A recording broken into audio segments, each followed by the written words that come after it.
Hello and welcome to Time Bandit and 10. My name is Michael Cups. I'm excited to be here post 4th of July weekend. So I hope everybody's feeling well and doing well. We've got my guest Joshua on here, but before I get to Joshua and have an introduction from you, please, just want to mention that the Time Bandit app is now live on both the Apple and Google Play Store. So if you want to learn more about it, go to timebandit.io. You can read about the app, read about the book, and of course, it's got links to the stores and you can download it. So hope you enjoy it. There's a 7-day free trial. Joshua, nice to see you. So thanks for joining me today, the day after a holiday. So hopefully you're back to it, or are you still kind of lounging around? I'm well rested, still lounging a little bit, trying to avoid the heat, but no, well rested. So thanks for having me, Michael. Yeah, very good. Well, tell us about yourself. Okay, yeah. So Joshua Carlsen, I am co-founder and head of client services over at Propello Media. And what we do is we help businesses face one of the common challenges that every business faces, which is finding leads, but not just any lead. We're really looking to find the qualified lead. And so what we do is we actually start with your existing customer database. We leverage over 1,500 unique attributes to develop a custom model for you and your business. So when we go to the market and we try to identify those next new customers, we've got a leg up because we've really narrowed down the overall target audience to just focus on those audience members that already look like your existing customer base. So from there, we do a combination of off and online media. It's called omni-channel, and you get a physical mailer, you get display ads, email. So it's a really holistic approach to marketing services and getting those businesses the qualified leads they're looking for. Oh, that's very cool. I can't wait to talk a little bit more about that. Because there's got to be lots of deadlines and things like that in there, I'm sure. But before we get there, personally, though, I think you are an avid hiker and you have beer cans behind you. We can't probably let you off the hook without mentioning what that's about. Fair enough. Yeah. So I am an avid hiker. Years ago, I had an exchange student from Germany, college kid, and I was taking him on a hike. And my dad said, do yourself a favor and throw a couple of beers in your pack. And when you get to the viewpoint, enjoy the beer there. It's something took to heart, had a great experience with it. And now I take beer out every weekend with me, whether it's a waterfall, a mountain, a beach, just try to find a cool, refreshing beer to pair with my refreshing activity. And it just makes for a really fun hobby. So, and you have so many places to go and see in the Pacific Northwest. I mean, yes, I don't know if you can check them all off, but I bet you're trying. So that's I'm trying.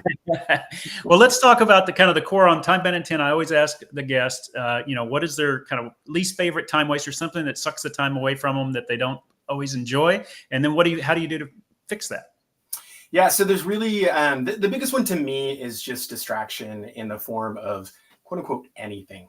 Email is obviously a big one, instant messenger, social media, all of these different things that are constantly interacting with you in a way that's commonly interrupting you. And so I do a couple of things personally, one of which is, where are we at here? I use the Pomodoro technique, which is Italian for tomato.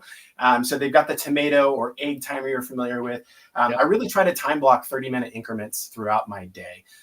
So when I start something, I'm dedicated to that. I'm not checking my email. I'm not checking my instant messenger. Nothing is really that important that it can't wait 30 minutes. And so in doing that, that allows me to be much more focused with my day-to-day activity. And then a thing that I started last year that I've really personally enjoyed is every day I take a sheet of paper, I fold it in half, and I put the projects I'm working on, the leads I have at the bottom, and this is my checklist throughout the day. Now, I don't get through it all in a day, but it's how I end my day by looking at today's checklist, seeing what's still outstanding, looking at tomorrow. And I sit down at the end of the day and I map out tomorrow's plan. That way, when I hit the desk first thing in the morning, I already know I have a plan and a system. And I know it's going to be interrupted, but this allows me to stay closer to the projects and the items that are most important for me at that time.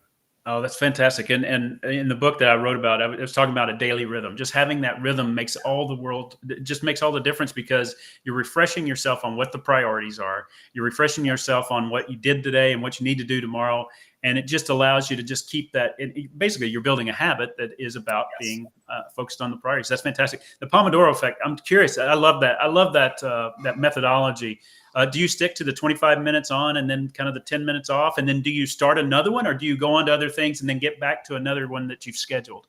Great question. I will actually start another one if I've got some deeper project. But usually what I found is most of the things that I'm working on don't need more than one or two.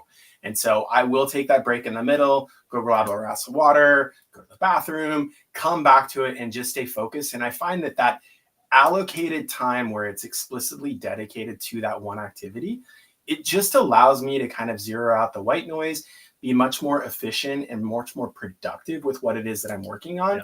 And so whereas I may need half a day or even a full day full of distractions to get, a task done, when I do that time crunch and I really put it to the side and I just focus on that, I find that I'm personally much more effective with it. Yeah, and it's such an amazing thing. I've interviewed a student, a college student, Oregon State student, actually, on this before, and she was talking about moderating her social stuff. But the point being, I think the Pomodoro effect would be great for students as well, because they do just need to put it all aside in 25 minutes, just focus. Then you can take a break, and it's just it's a great method. I'm glad you brought that up. Thank you very much for that. Yeah, so we're talking about Propello and what you do there, and it sounds unique, and we probably don't have enough time to talk about all the thing you did. I love the fact that you were digging into the data first before you just kind of recommend projects and things like that. But what you then talked about is omni-channel. You talked about different types of projects. There's a lot of deadlines. There's a lot of projects inside of projects. There's tasks that you own, tasks other people own, things like that. Any recommendations around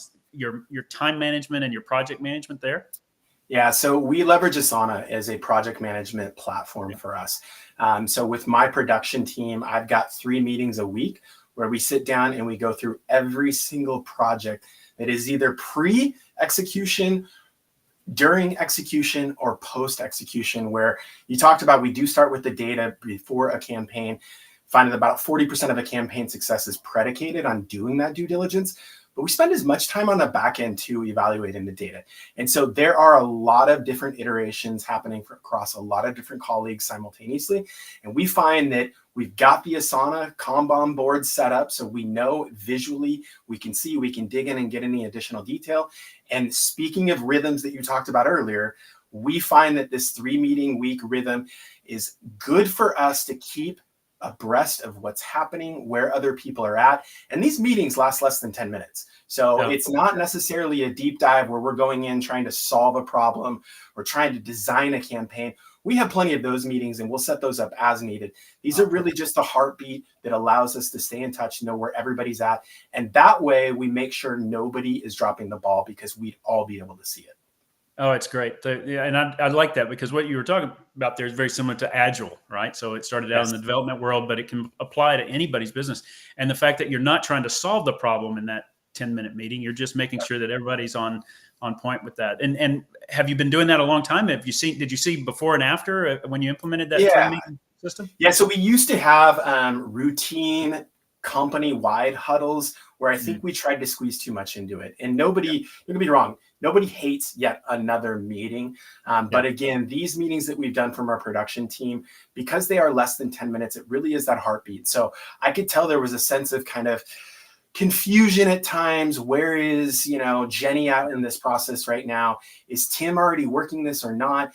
This rhythm that we have allows us to be much more step in stride, even though we're striding in different areas of a campaign simultaneously. So for us, yes, it has definitely been a pretty black and white change from where we were doing it before to how we're doing it now. Okay. 2 more questions for you. We're not quite out of time, but the first one is back to your work too, because you said something that caught my attention. You said 40% better success with your projects or your campaigns if you do the upfront work. Can you just tell us a little bit about your secret sauce there? Because it sounds 40% is a big improvement. It is. And so honestly speaking, 40%, it's just doing that due diligence. Now, whether that's doing us a real deep dive on that modeling where we're looking at 1,500 unique attributes, or whether it's just a conference call with the client. A lot of times we act as therapists and our clients are the patient. We have to ask the right questions. Hey, who is it that you are seeing frequent your storefronts? What are the type of purchases that are coming from different customer segments within your audience? And doing that heavy lifting up front, taking that time, allows us to take a target audience of, let's say, 100 people and really narrow down and say, actually, it looks like about 30% of those people could be qualified, but really it's these 17 people over here that most accurately look like your future customer. Let's just spend the energy over there. So it's going to reduce your overall spend. It's going to increase your performance, and it's just going to lead to a much more successful campaign. I love it. It's focused, and you're focusing on the better outcome. Yeah. Yeah. So one more question about time management. So you're an avid hiker. And you carry your beer, and you don't want the beer to get too warm. But how do you manage your time there? I mean, because do you just know at what pace you move per mile and elevation, or how do you actually map out something like that from a time perspective? Yeah, so that's a good question. A lot of times I open my calendar up. Generally speaking, 30 minutes a mile is what I'm allocating for a specific hike. Throw in your drive time, and now you kind of know what it is. Depending on what activities, I just summited Mount St. Helens. I'd never done that before, had no way to really kind of get a sense for it. So I did a lot of practice hiking to really get a sense, to get to really know what my personal tempo is. I leverage the smartwatch. I think it's a great way for you to leverage technology to kind of help you gain your pace at a more applicable rate. But most of the time, it's Saturday, Michael. I want to go out and have a relaxing, soul-filling Saturday, by a creek, by a river. I try not to put too many time constraints. But the reality is there's barbecue happening at 4. You do need to allocate for that. So you got to make sure you budget your time appropriately. And I do that the best I can. So that's fantastic. Joshua, thanks you so much for your insights. I mean, if I were to recap, Pomodoro for deep work, rhythm was a big thing with what you mentioned. And then just where you focus, where is your focus? You don't have to have a meeting for everything. Have a meeting for a focus and move on and get to work, and then focus on, in your particular case, the customer's value. So that's awesome. So great tips. So thanks so much for joining us, and really appreciate your time today. Thanks for having us. Look forward to coming back. Excellent. And everybody listening in, if you, as I mentioned at the start of it, timebandit.io, and you can learn more about Time Bandit. And we look forward to another episode of this. I think it's coming in 2 weeks with